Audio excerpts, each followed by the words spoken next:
자,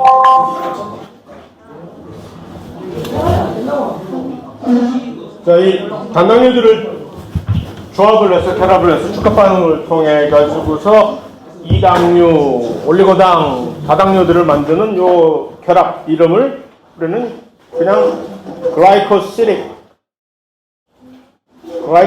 블랭키지 또는 글리코시드 결합.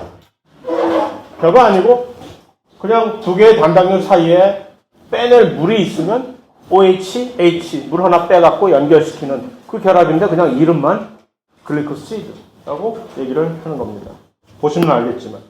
그래서 일단 그런 것들 만들 때 아까 언급했듯이 주로 이제 고리형 단당류들 사이에서 형성이 되는 이런 식으로 글루코스와 과당이 물 뺄 거 하나 있네. 그럼 빼면 드디어 설탕이 되어버리는 그런 식으로 그런 겁니다. 그런데 이제 여기서 이 과당은 키토스이고 이 포도당은 알도스이기 때문에 이 둘이 그런 식으로 글리코시드 결합을 형성할 때 이거 면이 이렇게 딱 보면 나중에 이거 일단 설탕을 이런 식으로 만들어 놓으면은 이 만들어진 설탕은 매우 안정적이라서 그 다음에 반응성이 없어져 버려요 여기에.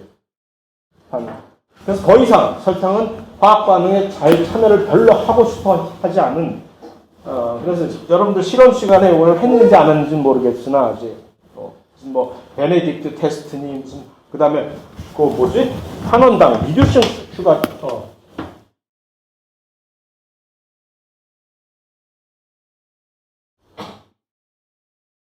그거를 직역을 하면 환원적인 당이냐 아니냐. 이 환원을 할 수 있는 당은 반응성이 아직 살아있는 그런 당입니다.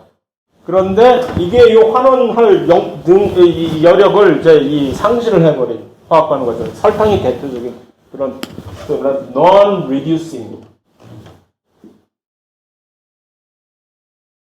굳이 한국말로는 비환원당이 되겠죠. 비환원적인 그런 당은 화학 반응 자체가 별로 그렇게 원활하게 되지 않은 안정적인 당입니다.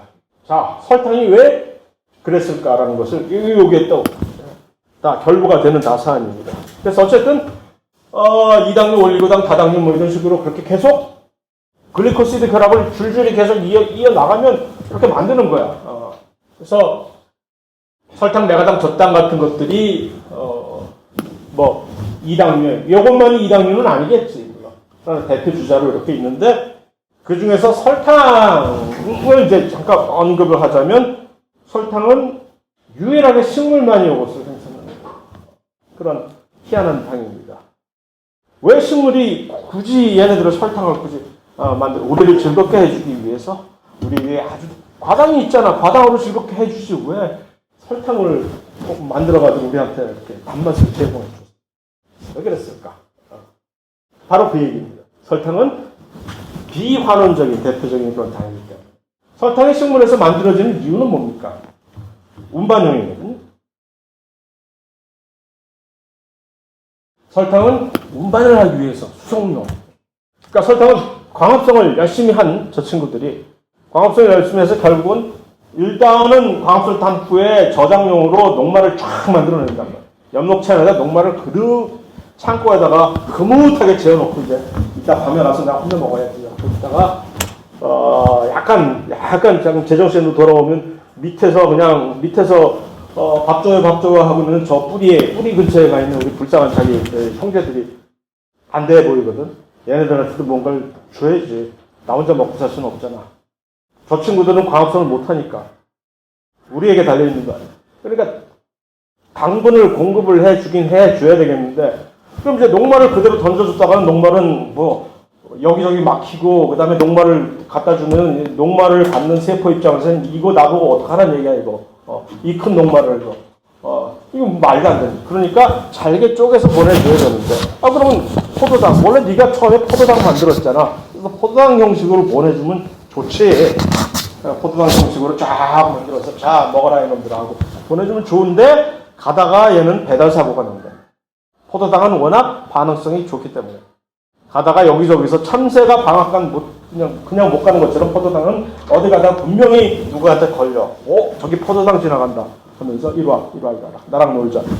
그러니까 포도당으로 보냈다가 이건 폭망의 지름길. 아마도 포도당으로 그냥 보냈다가 전부 굶어 죽은 식물들이 있었겠지. 진화에서 성공하지 못하고. 그래서 이렇게 살면 안 되겠구나 하고 각성한 식물 중에 누군가가 이제 설탕을 만드는 법을 지원을 했을 수 있죠. 설탕은 배달사고가 안 나기 때문에. 그래서 쭉 보내주면 설탕으로 안정적으로 쭉 가면 설탕을 공급받은 쪽에서 이제 설탕 넣어왔니? 들어와서 설탕을 이제 다시 분해를 해서 설탕을 다시 포도당과 과당으로 다시 쪼개버리는 효소가 그쪽에서는 있어요.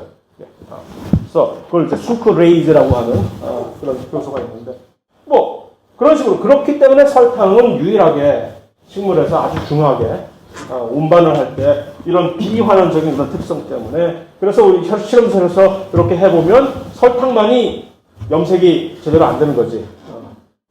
그 다음에 다른 무슨 포도당이나 뭐 그런 것들은 염색이 아주 진하게 잘 되는데 환원성 때문에 그런 것이고 자 그런데 여기서 항상 저는 빨먹지 않는 요 일화가 설탕을 얘기할 때마다 수크랄로스라는 것을 또 언급을 합니다.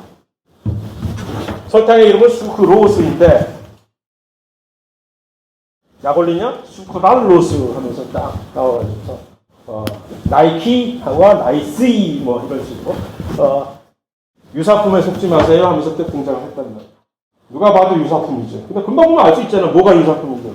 설탕 비스무리하게 둘 다 2당류로 되어 있으나 딱 보면 뭔가 좀 이상해. 여기 이런 이상한 것들이 여기 들어있죠. 원래 설탕에 없는 염소들이 여기 중간중간에 끼어들어있는. 그러니까 수크랄로스의 차이점은 이 설탕과 비교해서 이런 아주 미세한 부분에서 조금 다른 거죠. 이거 어디다 쓰는 물질일까요? 수크랄로스. 식품 첨가제입니다. 스타벅스 같은 데 가보면 대체 당으로 이제 빨간 봉투에 있는 거는 수크랄로스가 아니고 브라운색 봉투에 있으면서 이제 이름 자체가 마케팅을 할 때 수크랄로스라고는 나오지 않겠지만 어쨌든 수크랄로스.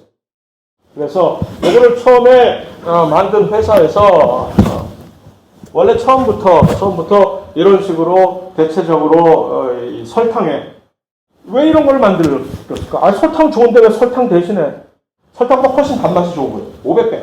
설탕보다 500배. 이거 돈 깨든 벌었대요. 그래서 이 회사가 프로테인 갬브레식을 만들었다는 얘기가 있었는데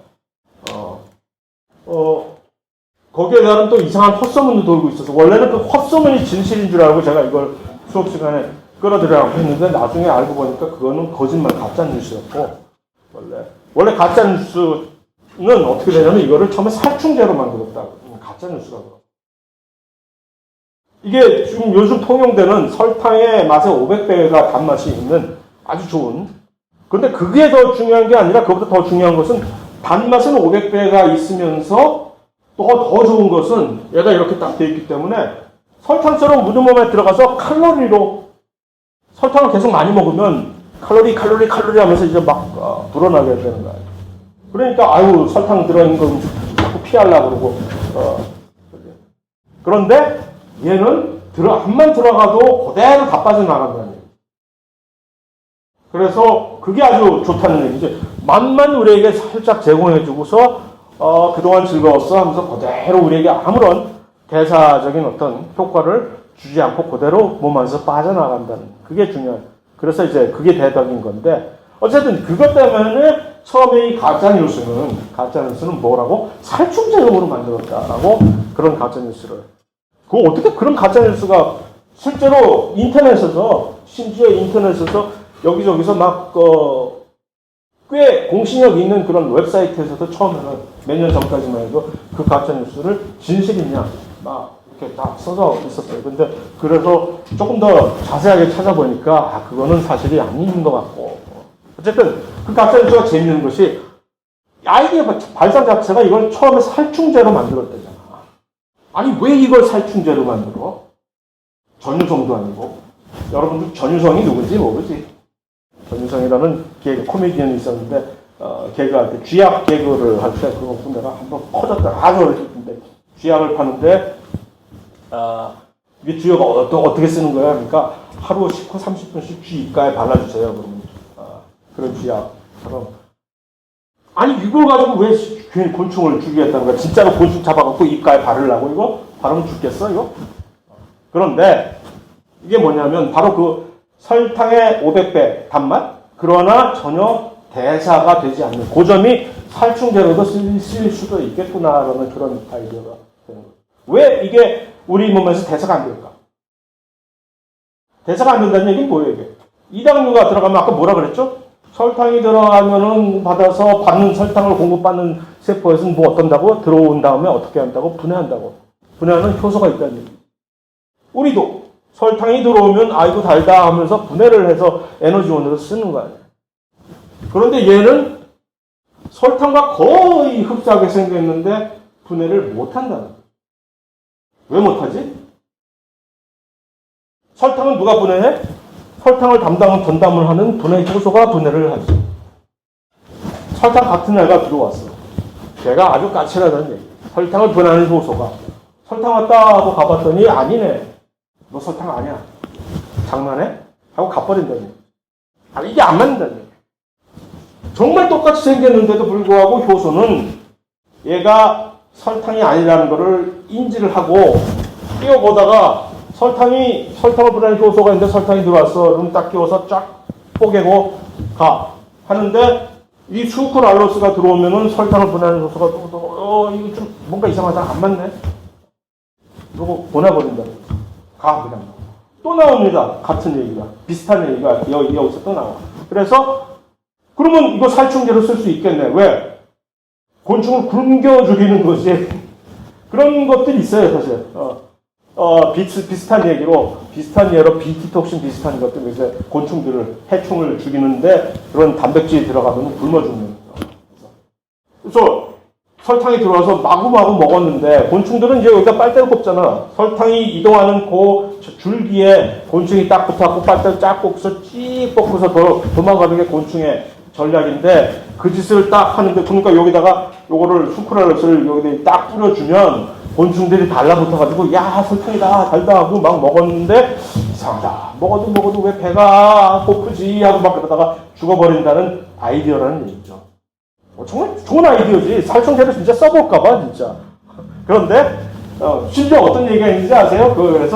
그래서 그거를 처음에 살충제를 이렇게 만들었는데 팀장이 신참 인턴에 딱 들어왔는데 인턴 남겨놓고 자기들 팀은 이거 개발한 팀이 점심 먹으러 가면서 야 이거 거의 개발 다 됐으니까 너 한번 테스트해봐 라고 갔다는 거라. 근데 이 인턴은 테스트라는 얘기를 테이스트로 잘못 듣고 외국인이었는데 테이스트를 잘못 듣고 먹었다는 거지. 그래서 팀장이 점심 먹고 와가지고서 있으시면서 이는 안 쓰시겠지만 어땠냐 했더니 예 테스트 해봤어요. 아주 달던데요. 그러니까 화들짝 놀라가지고 네가 저걸 먹었단 얘기야 지금. 살충제인데 그랬더니 엄청 달던데요. 그래가지고서 발상의 전환을 하는 약들 많잖아요, 그죠? 그래서 그런 것처럼 했다는 그런 말도 안 되는 정말 그럴듯하잖아. 그래서 그걸 계속 나도 과거 몇 년 동안은 진실인 줄 알고 막 이렇게 그런데 에이 그거 아니라 그냥 처음부터 개발하는 회사에서 요거는 이런 식으로 인공 감미료로 쓰려고. 분해가 안 될 것이기 때문에 인공함유를 이렇게 합성을 해서 만들자라고 했다는 얘기입니다. 어쨌든 여기서 우리가 긴 시간을 할애하면서 이것을 주목하는 이유는 뭐죠? 물질과 효소 간의 이 특이적인, 그러니까 기질과 효소의 특이적인 상호작용. 효소는 그러니까 우리 몸에 있어서 모든 대사작용은 다시 한번 강조하지만 효소 없이는 절대 되는 일이 없는데 그 효소가 일을 이루는 데는 정말로 정교하게 이러한 미세한 차이도 다 파악을 하고 그래서 사실 전 시간에 얘기한 그 스테레오 아이소머 겨울상 위성 주체가 그렇게 중요한 이유가 이게 왼손 오른손 형이냐에 따라서 효소가 이걸 인식을 하고 못하고 그러니까 포도당 같은 경우 D글루코스가 우리에게 D형 글루코스가 항상 몸 안에서 대사가 되는 그런 것인데 L형 글루코스, 왼손잡이형 글루코스를 식물한테 배양식물에다 준다든가 뭐 사람한테 줘도 마찬가지로 똑같이 그러면 굶어 죽어요. L형 글루코스는 암만 들어가 봤자 이게 안 돼. 분해가 이게 안 돼가지고서 정말 너무나 억울하겠지. 정말 그림의 떡이라는 게 그런 거지. 여기 떡은 있는데 그림이야 전부. 못 먹는 떡. 그런 식으로 해서 이게 똑같은 글루코스인데 세상에. 그것을 분해시키는 효소는 그런 것들을 전부 구분하기, 차별하기 때문에 여러 가지 문제가 발생한다는 거죠. 여러 가지 현상이. 그래서 수크랄로스는 이렇게 생겼고, 그 다음에 또 다른 빨간 봉투에 들어있는 스타벅스, 이게 바로 아스파탐이라는 그런 물질이고, 다 인공 감미료로 빨간 물질이 아니네, 참. 또 하얀 거. 그 다음에 사카린이, 맞아. 사카린이 빨간 봉투구나. 메가당 뭐, 별거 없고, 젖당 별거 없고, 올리고당은 요즘 건강에 좋은 설탕 대용품으로 이제 주방에서 많이 사용되는 것은 알고 있으나, 원래 목적은 이 생물체가 올리고당을 만드는 이유는 우리에게 무슨 뭐 에너지원, 좀 전까지는 그러니까 에너지원이었잖아. 설탕이든 이 포도당이든 과당이든 전부 궁극적으로 우리가 그것을 만들고 활용하는 이유는 하나의 에너지원으로서 그것을 뽀개서 거기서 나오는 에너지를 가지고 ATP를 만들겠다는 이런 목적하에 하는 건데, 올리고당의 목적은 완전히 다릅니다. 올리고당은 요거. 인식 표지. 뭐냐면, 이 그림이 올리고당을, 여기 있는, 요게 뭔지는 아시겠죠, 요거. 요게 세포막을 지금 보여주는 거예요. 세포막에 알몬드 초콜릿처럼 탕탕탕탕 박혀있는 요 친구들이 전부 단백질들인데, 뭐 수용체도 있을 것이고, 수송체도 있을 것이고, 뭐 다 있는데, 그런데 걔네들이 그냥 있는 것이 아니라 여기다 이렇게 장식을, 신라시대 금관처럼 무슨 뭐 장식들을 이렇게 쫙 달고, 그 장식이 올리고당이라. 이들이 몇 개를 주렁주렁 달고 있잖아. 이게 왜 달고 있느냐? 그래서 바깥에 이런 것들을 바깥쪽으로, 이 올리고당들이 전부 한결같이 세포의 바깥쪽으로 향해 있잖아. 이렇게. 그거는 누가 와서 아주 만져줘 하는 거지. 그 올리고당들을 누군가가, 또 다른 세포가 와서, 이게 만약 백혈구 세포가 잡아먹는 대식세포라고, 그냥 침입자를 잡아먹는 백혈구 세포가 돌아다니다가 너 뭐야? 관등성명 대봐. 하고 할 때 관등성명 없어요. 하면은 그대로 잡아먹히는 건데, 여기 이런 식으로 달고 있으면 점점점점 하면서 너 우리 편이네? 하고 그냥 해서 각각의 그런 인식, 내가 나라는 일종의 아이덴티티를 표출하는 것이 세포막의 그런 올리고당의 역할이라는 얘기죠. 대표적인 그런 올리고당을 가지고 우리는 항상 요즘도 그러는지 모르겠으나 여러분들 미팅 나갔을 때 올리고당 얘기를 주로 많이 하잖아. 별로 할 얘기 없을 때. 저 대개 적혈구 표면에 있는 올리고당이 뭐 어떤 형태에서도 저는 A형 올리고당을 가지고 있습니다. 아, 그러세요? 저는 그 표면에 올리고당이 하나도 없습니다. O형이시군요. 뭐 하는 식으로. 그래서 혈액형 같은 것도 그러니까 그런 식으로 그 적혈구에만 있는 그 어떤 특별한 올리고당의 형태가 A 형태. 또는 A와 B를 다 가지고 있는 AB-형. 그 다음에 그 특별한 올리고당이 완전히 하나도 없는 그런 O형. 그런 식으로, 그러면 각각 인식이, 그 혈액형이 왜 중요한 거예요? 그래서 그거를 인식을 해서 내가 돌아다니다가 내가 A형이 사람이야. 그런데 백혈구가 보다가 A형 맞아. 오케이. 넌 내 거. 근데 갑자기 뭐 이상한 애가 들어왔네. 그래서 B형이 들어오면 이거 내 당이 아니네 하면서 다 파괴시키니까 그런 얘기죠. 그래서 다시 요 인식표지. 그러니까 단백질과 지질에 둘 다 세포막에 있는 단백질과 지질에 거의 거의 대부분 단백질에 관한은, 지질은 조금 모르겠으나 단백질에 관한은 세포막에 있는 단백질들은 100% 단원에도 전부 다 이런 특이적인 올리고당들을 아주 다양한 형태로 가지고 있습니다. 다당류 쫙 이렇게 있는데, 우리에게 친숙한 다당류 한 요 정도가 있겠죠? 녹말, 글리코겐, 셀룰로스 정도. 녹말은 너무나 친숙한 것일 것이고, 그다음에 글리코겐, 녹말과 비슷한데 거의 구조까지 비슷한데, 녹말은 식물이 그러니까 이들의 대표적인 건 뭐죠? 한마디로 저장용 당이지. 당분이 여력이 남은 뭐 광합성을 하는 식물에서는 잉여 생산물, 당을 너무 많이 생산했네. 포도당 햇빛이 너무 좋다 보니까 그러면 쟁여놔야지 할 때 뭘로 쟁여놔? 아까 말씀드린 대로 녹말의 형태로 쫙 이 많이 이렇게 차곡차곡 중합체로 만들어 놔야 안정성이 있고 저장하기 편하니까. 저장용 당. 동물도 따라쟁이 동물도 그대로 식물이 하는 걸 그대로 그런 식으로 얘기하면 좀 안 되겠다. 같은 동물 입장에서. 동물의 입장에서는 그러한 먹고 남은 잉여, 당을 이렇게 주로 간 같은 데에서 글리코겐이라는 형태로 저장을 이렇게. 근데 녹말과 보면 화학 구도가 거의 흡사할 정도로 이제 한 것이고, 셀룰로즈는 반면에 식물이 저장용 당 대신에 이거는 뭐 엄밀한 의미에서 셀룰로즈는 아니나 대충 우리가 셀룰로즈가 뭔지 대충 알잖아요. 딱딱한 식물의 세포벽을 딱딱한 식물의 세포벽 같은 것을 만드는 주성분이 셀룰로즈인데 희한한 점은 녹말과 셀룰로즈는 둘 다 무엇으로부터 만드느냐 하면은 포도당으로. 그러니까 녹말과 포도당 이제 셀룰로즈를 정리를 한마디로 하라면 둘 다 똑같이 녹말은 포도당의 중합체이다라고 얘기를 하는데 포도당이 한 몇백 개가 쫙 글리코시드 결합을 이렇게 있으면 그게 녹말이요. 그러면 셀룰로즈도 포도당의 중합체다. 몇백 개의 포도당이 그 나머지는 포도당만 있는 거죠. 그러면 녹말하고 셀룰로즈는 뭐가 다르냐 할 때 여기서 아까 얘기한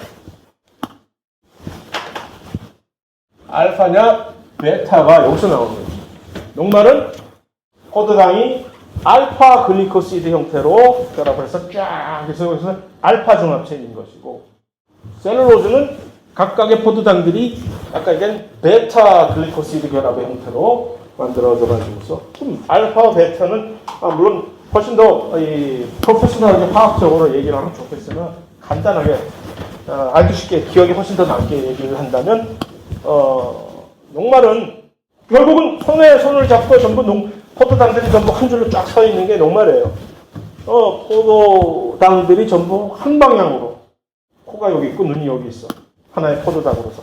이게 녹말, 포도당 이렇게 돼 있는 것이고, 그러면 셀룰로즈는 뭐가 다르냐? 하나의 포도당이 이렇게 있으면 바로 내 옆에 왼쪽 옆에 있는 포도당은 이렇게 서 있고, 그 다음은 이렇게 서 있고, 이렇게 돼 있는 게 서로 번갈아 가면서 서 있는 것이 이 셀룰로즈다. 그것이 바로 베타 결합으로 형태를 결합하게 되면 그렇게 된다는 얘기입니다. 글리코겐과 녹말은 아까 얘기했듯이 둘 다 화학적으로 구조가 매우 흡사하다는 얘기는 둘 다 알파 형태의 중합체라는 얘기죠. 이 알파와 베타의 중합체가 뭐가 이제 다르냐? 갑자기 셀룰로즈는 딱딱하고 불안하다는 거야. 똑같은 재료로 만들었는데 이런 베타 중합체를 만들면 단단하기가 매우. 또 한 가지 중요한 것은 왜 이걸 단단하다고 또 이렇게 또 얘기를 하냐 하면은 쉽게 분해할 수 있는 효소가 별로 잘 없는 거죠. 우리 몸 안에서 셀룰로즈가 종이나 무슨 풀 형태로 또는 나무 껍질 형태로 셀룰로즈가 들어왔을 때 소화를 우리는 특히 사람은 소화를 시킬 수가 없잖아요. 소화를 못 시켰다는 얘기는 분해 효소가 없다는 얘기죠. 아니 녹말은 분해 효소가 이렇게 막 들어오자마자 분해 효소가 여기서 막 생기잖아. 침에서. 그래서 녹말은 잘게 부숴버리고 일단 되는데 그만큼 이 분해 효소 자체가 있느냐 없느냐에 따라서 그러니까 셀룰로즈를 분해하는 효소를 가지고 있는 생명체들이 좀 드물다.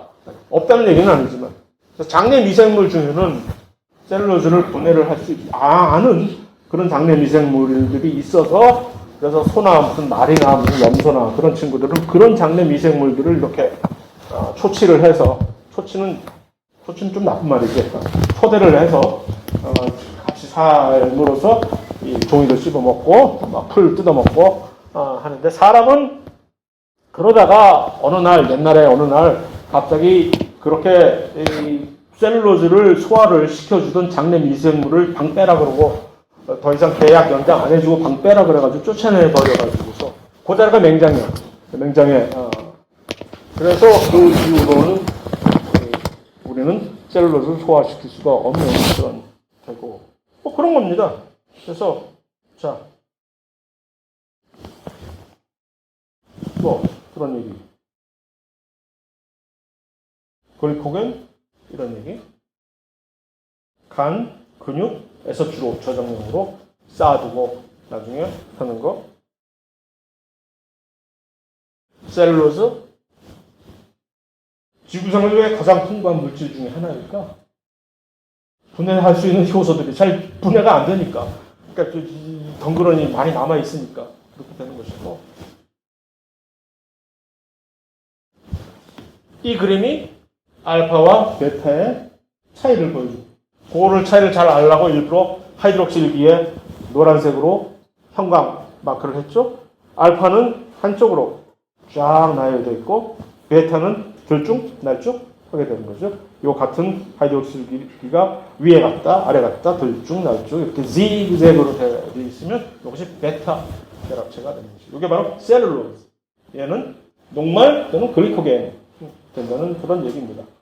자, 카이틴 또는 키틴이라고 얘기를 하는, 얘는 셀룰로스하고 매우 비슷해요. 베타 결합이에요. 베타예요. 얘도. 셀룰로스가 비슷한데 딱 하나 첨가물인, 질소가 들어가 있는 첨가물. 좀 더 정확히 얘기해서 N-아세틸 글루코사민이라고 하는데 그까지 또 알 필요가 없는 거죠. 어쨌든 딱 보면 하나하나를 보면은 이건 포도당들이 베타로 돼 있는 거가 흡사한데 한쪽에 보면 질소가 딱 보이는 거. 질소가 아세틸 글루코사민의 형태로 질소가 보이면 얘는 카이틴이구나. 어디서 보이느냐?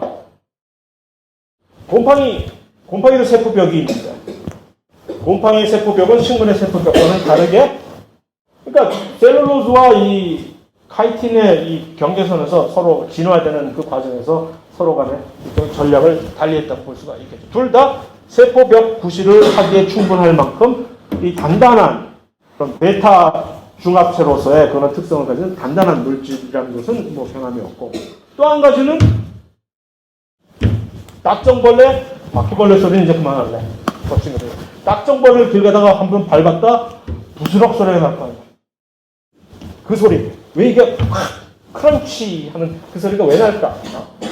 바로 바깥에 있는 뼈, 외골격이라고 하죠. 엑소스켈레톤. 이 곤충들은 우리처럼 안에 뼈가 있는 것이 아니라 바깥쪽에다가 뼈대 구실을 하는 이런 단단한 물질로 사용하기 위해서 카이틴이라는 물질을, 카이틴이 소문에 듣자니 카이틴이 왜 이렇게 단단하던데 우리 그거 가지고 우리의 뼈대를 한번 만들어 보자 라고 곤충의 조상들은 그렇게 작당을 해서 그 다음부터 안에 있는 뼈는 우리는 안에 괜히 이상하게 뼈 같은 거 없다, 바깥에다 뼈를 구성한다 해서 이렇게 그 물질이 바로 이 카이틴인데, 문제는 그렇게 되면 얘네들이 자랄 때마다 안쪽에 몸이 부러지면은 바깥쪽에 뼈대가 이게 어떻게 해야 돼? 이거 우리는 안쪽에 뼈대가 안쪽에서 몸이 바깥에 드러나도 아무 문제가 없잖아요. 같이 이렇게.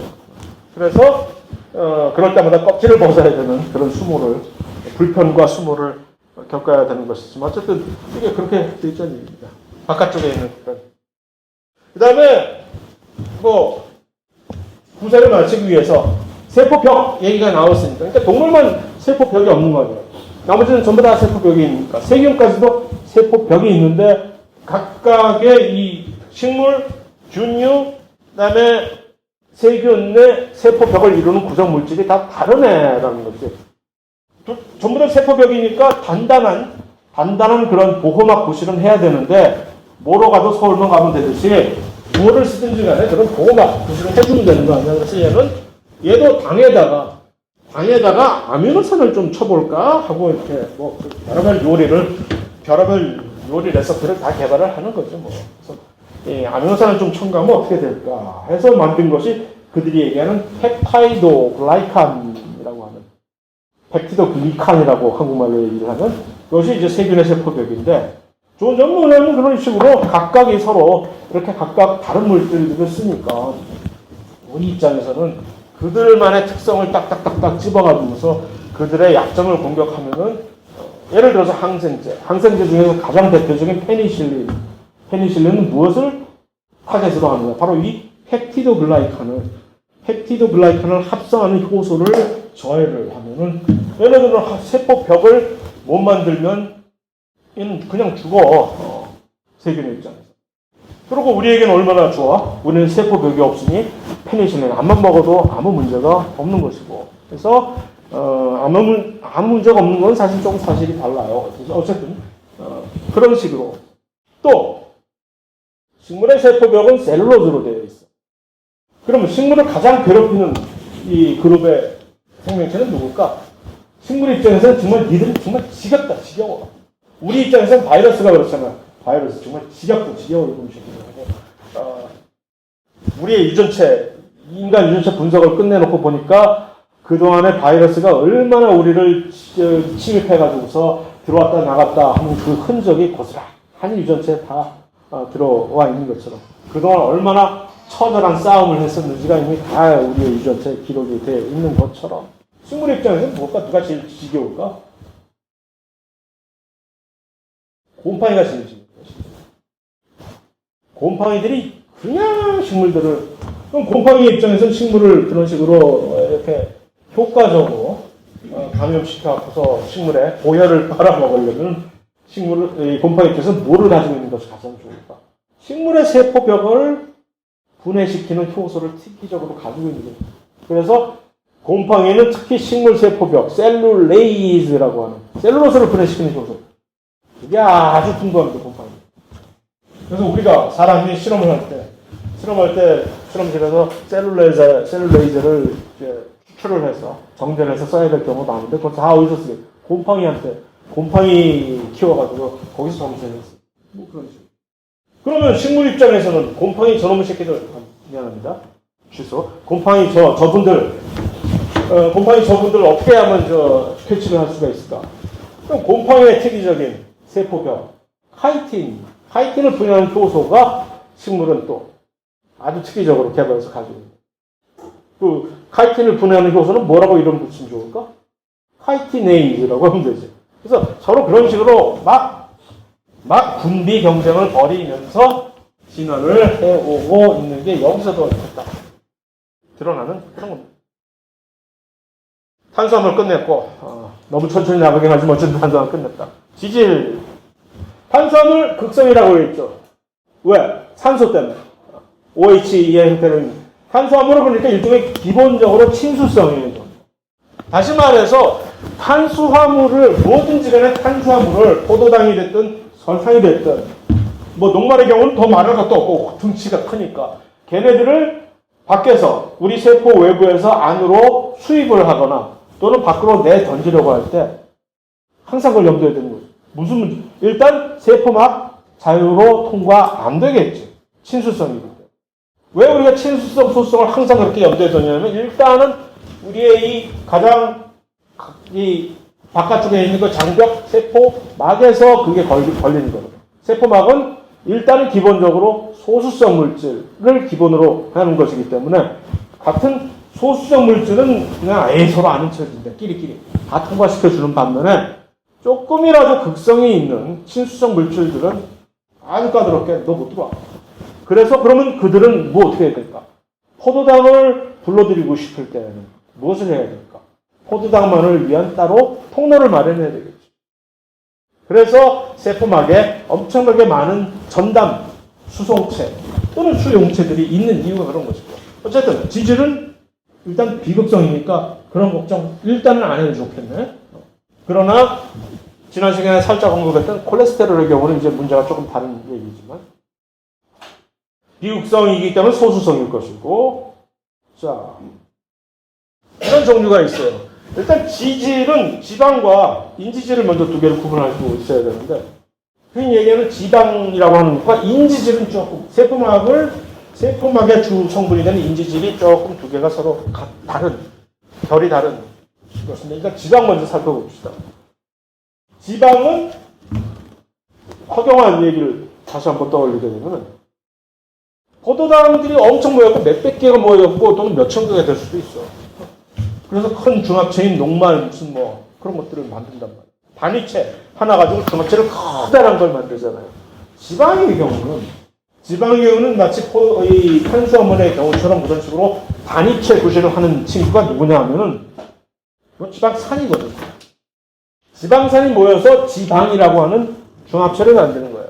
그런데 이 지방의 경우는 탄수화물이나 단백질이나 핵산의 경우처럼 이런 단위체들이 엄청나게 많은 수를 가지고 큰 물질을 만들어내는 것이 아니라 애경에 지방산이 끽해야 한 3개 정도 모이면 끝. 지방산 3개가 겨우 맥시멈으로 모여서 하나의 지방을 만들 수 있는. 그래서 하나의 단위체 구성상 지방은 그 디멘전이라고 할까? 그것이 가장 작다고나 얘기해요.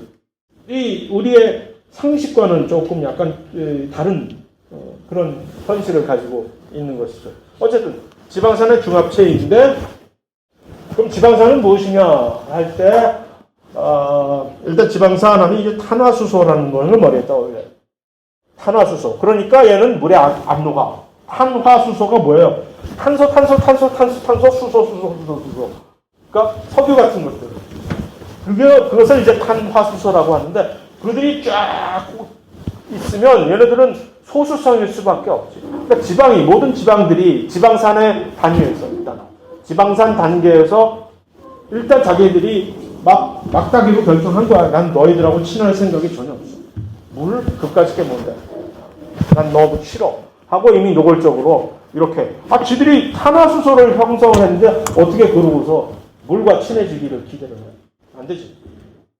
다만 성의 표시. 그래도 내가 물이 지배하는 이 생명체 내에서 내가 뭐 조금이라도 명함이라도 내밀려면 성의 표시는 내가 해드릴게. 말단에 칼국수기 해놨다. 이거 O 2개가 있으니까 산소 2개가 있으니까 약간의 친수성을 띠고는 있겠으나 이거 갖고 되겠어? 양이 안 차지. 어쨌든 그래서 한쪽과 또 다른 쪽이 약간의 다른 성질을 가진 그런 것을 우리는 양면성, 양친매성이라고 얘기를 하는데 어쨌든 전체적인 구조가 이렇게 돼 있어요. 길게 이 탄소가 몇 개? 무슨 뭐 12개, 20개 뭐 한 식으로 탄화수소의 이 꼬리가 그런 식으로 그 정도까지 보통 현실적으로 있는 것이고 한쪽은 요 산소 때문에 약간의 친수성을 띠고 있는 그것이 이제 지방산의 구조입니다. 요 지방산 3개가 모이면 하나의 지방이 되는데 근데 이제 지방산 자체를 먼저 놓고 볼 때 우리는 포화지방산과 불포화지방산으로 구분을 할 수가 있습니다. 지금 이 그림은 저희 말하는 포화지방산을 표현을 해줍니다.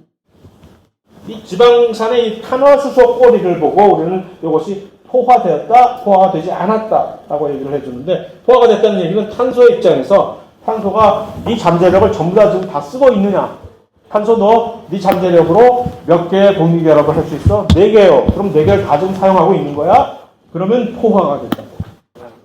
그러나 깨를 피는 산소는 자기들끼리 이중결합을 혹시 하면서 사기치고 하고 우리끼리 그럴 경우에는 우리는 이것을 불포화 지방산이라고 얘기해서 이중결합을 중간에 이런 식으로 탄소끼리 자기들끼리 이렇게 이중결합을 형성하고 있는 이런 것들을 그러니까 요게 이중결합이 많으면 많을수록 불포화 지방산 불포화가 훨씬 더 많이 됐다라고 얘기를 하는 거죠. 그런데 문제는 이것을 이렇게 이중결합으로 연결을 할 때 이게 세포 안에서 만들어졌을 거 아니에요.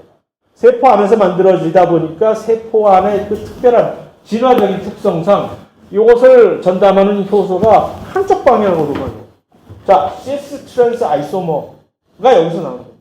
그래서 항상 이것은 생명체 내에서는 이 이중결합을 만들 때 이 방향이 이 탄소와 수소의 방향을 항상 시스의 형태로 만들어요. 그래서 우리는 불포화 지방산이 생명체 안에서 식물이든 동물이든 불포화 지방산이 만들 때 우리는 항상 이것을 시스 불포화 지방산으로 만들어요. 시스 불포화 지방산의 문제라고 특징이 뭐냐면 얘가 이렇게 새우등 전갈등처럼 점점 휘어져가요. 이중결합이 하나 늘면 늘 때마다 요 꼬리가 전갈 꼬리처럼 이렇게 휘어졌다. 이게 한 방향으로 계속 되게 되어 있습니다. 이중결합이 탄소가 이중결합이 되면은 그다음부터는 탄소의 이 소위 말하는 유동성, 플렉시빌리티를 잃어버리는. 요 교회는 자기들이 붙박이로 꼼짝을 못하게 각도가 딱 앵글이 고정이 되거든요. 고정이 될 때 탄소가 이 위쪽으로 항상 올라가게 되잖아. 그 다음 탄소가. 그러면 그 다음 탄소 위로 계속 각도가 위로만 치솟게 되죠. 그래서 이게 이중결합이 많으면 많을수록 민폐. 이 하나의 탄화수소 꼬리가 이중결합의 개수가 많으면 많을수록 탄화수소 꼬리가 민폐를 끼치는 것은 똑같은 탄소의 개수를 가지고 있는데 자리만 널찍하게 쪽벌 딱 벌려가지고 지하철에 앉아고 쪽벌 딱 벌려가지고 세 사람이 앉을 자리를 지 혼자 앉아서 차지하고 있는 겁니다. 그러면 무슨 일이 생깁니까? 얘가 액체가 되거든요. 똑같은 분자량을 가지고 있는데 볼륨을 훨씬 더 크게 가지고 있으면 얘가 뭐야? 유동성이 커지잖아. 그러면 액체가 돼. 기름이 되어버리는 거지. 오일. 오일은 그러니까 식물성 기름은 전부 오일이잖아. 식물은 지방산을 만들 때 이런 식으로 포화 지방산보다는 불포화 지방산을 훨씬 더 많이 만들어요. 동물은 뭐 또 진화적인 서로 특성상 지방산을 만들 때 주로 포화 지방산을 그러니까 동물성 지방, 식물성 지방 막 그래서 동물성 지방은 몸에 나빠 하는 얘기가 몸에 왜 나쁘겠어? 딱딱해지잖아 얘는. 상온에서 얘는 고체야. 왜? 촘촘하게 서 있으니까. 얼음처럼. 얘는 불포화 지방산은 물처럼 마구 여기저기 돌아다닐 수 있으니까 여기 널찍하잖아요. 그러니까 액체 상태인 것이고. 그러니까 얘는 먹어도 혈관을 마구 잘 돌아다니는데 동물성 지방은 먹으면 상온에서 푹 하면 혈관을 따라 흐르다가 갑자기 딱딱해서 막혀버리고 하니까 몸에 나쁘다는 얘기죠. 그래서 뭐 그 차이일 뿐이고 동물성 지방산과 식물성 지방산의 차이는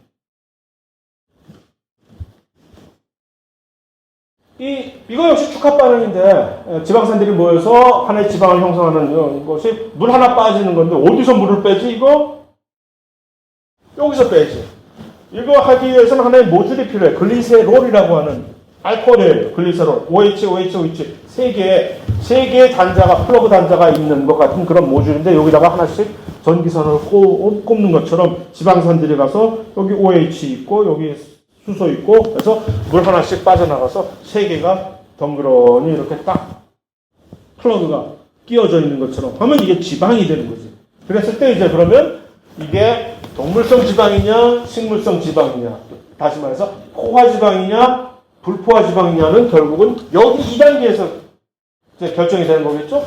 여기에 들어가는 지방산이 포화 지방산이면은 포화 지방이 되는 것이고 여기에 들어갈 때 그러니까 이것도 서로 다른 지방들이 들어갈 수가 있는 것이지. 그 정도가 달라지는 그런 것이 되는 것이고. 자, 여기서 이제 트랜스 지방까지만 하고 끝내야 될 것 같은데, 불행히도. 그럼 이제 식물성 기름 좋잖아. 좋은데 불편하잖아. 식물성 기름 빵을 발라 먹어. 버터처럼 빵에다가 식물성 기름 찍어가지고서 뭐 하는데 이게 안 발라지잖아. 또 어떻게 하면 좋은 방법이 없을까 해서 식용유를 버터처럼 버터 비스무리하게 만들어보자 해가지고 어떻게 하면 만들지? 화학 좀 아는 친구들이 야 여기다가 우리 수소를 첨가해서 포화 지방산으로 지방을 만들면 되잖아. 그래 그렇게 하자. 그래서 수소를 인공적으로 첨가를 했더니 이중결합이 줄어들면서 이제 조금 더 버터처럼 아주 딱딱하지는 않지만 이 정도면은 내가 충분히 할 수 있죠. 그게 이제 마저린이라는 것이죠. 마가린. 그런데 이렇게 되면 근데 문제는 인공적으로 할 때 이 수소를 첨가하는 과정에서 요 이중결합을 아직도 이중결합이 완전히 다 없어지는 게 아닌데 조금 남아있을 때 그 남아있는 이중결합이 자연 상태에서 하는 것처럼 항상 이 시스 형태로 남아있지 못하고 이게 트랜스 형태로 변화해야 되거든요. 그것을 이제 트랜스 지방이라고 얘기를 합니다. 원래 자연 상태의 지방은 지방산들이 보면 전부 이중결합이 불포화 상태에서 똑같은 이 시스 형태로 배열이 되어 있는데 인공적으로 만든 이것은 수소 첨가. 그런데 이게 하다 보니까 트랜스 형태로 이게 이렇게 들어가게 돼요. 그게 뭐가 나쁜데? 트랜스 지방이 왜 나쁘다는 거야? 엄청 나쁘다잖아. 막 이것저것 뭐 심혈관 질환, 무슨 면역계, 무슨 뭐 폭망, 뭐 난리도 아니잖아. 차라리 발암 물질을 먹어라 뭐 하는 식으로. 이거 왜 나쁘지? 얘다 뭐 나쁜 거야? 아마도 이게 왜 나쁜지는 특히 심혈관 질환, 그 다음에 뭐 간 같은데 간 질환 그런 데서 특히 치명적이라는 것에서 힌트를 얻을 수가 있지. 심혈관 질환을 얘가 왜 이럴까? 또 간에 왜 이게 치명적일까? 우리의 지방은 전부 들어오는 지방은 간에서 분해가 되는데 간에서 이걸 제대로 분해를 못 시키고 있다는 얘기가 되겠지. 이제 왜? 본 적이 없으니까 같은 비스무리하게 들어왔는데 얘는 뭐야 도대체? 나 얘를 본 적이 없어. 나 몰라 어떻게 하는지. 그냥 내버려. 그러면 혈관을 그냥 이렇게 큰 지방 산의 형태로 떠돌아다니다가 맥히고 막 그래서 심혈관 그런 거 아니겠어요? 그래서 똑같이 이제 딱 수크랄로스와 트랜스 지방에서 우리가 배울 수 있는 공통점이 그냥 튀어나오는 거죠. 뭐 일화가 재밌다라고 배우는 거지 그게 문제가 아니라 수크랄로스 이게 왜 우리한테 대사가 안 되는 거야? 그걸 제대로 인식해서 분한 효소가 우리에게는 없다는 얘기인 것이고 인공적으로 만들었으니까 자연에서 그것을 아직 얻어가지고서 배워서 진화할 시간이 충분하지 못했다는 거죠. 트랜스 지방도 마찬가지. 인공적으로 만들어 놓으니까 우리 세포 안에 몸 안에 있는 세포에서 그것을 제대로 대사를 시킬 수 있는 효소가 아직 진화되지 못했다. 그러니까 둘 다 문제가 뭐 문제라면 문제랄까 가 생겼다는 그런 얘기입니다. 그래서 인지질서부터는 또 다음 시간에 또 해야 되겠네. 그래서 빨리 해야 될 텐데. 그래서 이 질문은 자꾸 여러 가지 문제 때문에 질문 때문에 그렇게 돼서 시간이 안 되면 따로 녹화 동영상 밑에다 집어넣거나 하는 식으로 해서 꼭 해드려야 되니까 질문이 있으면 항상 언제나 적어주세요.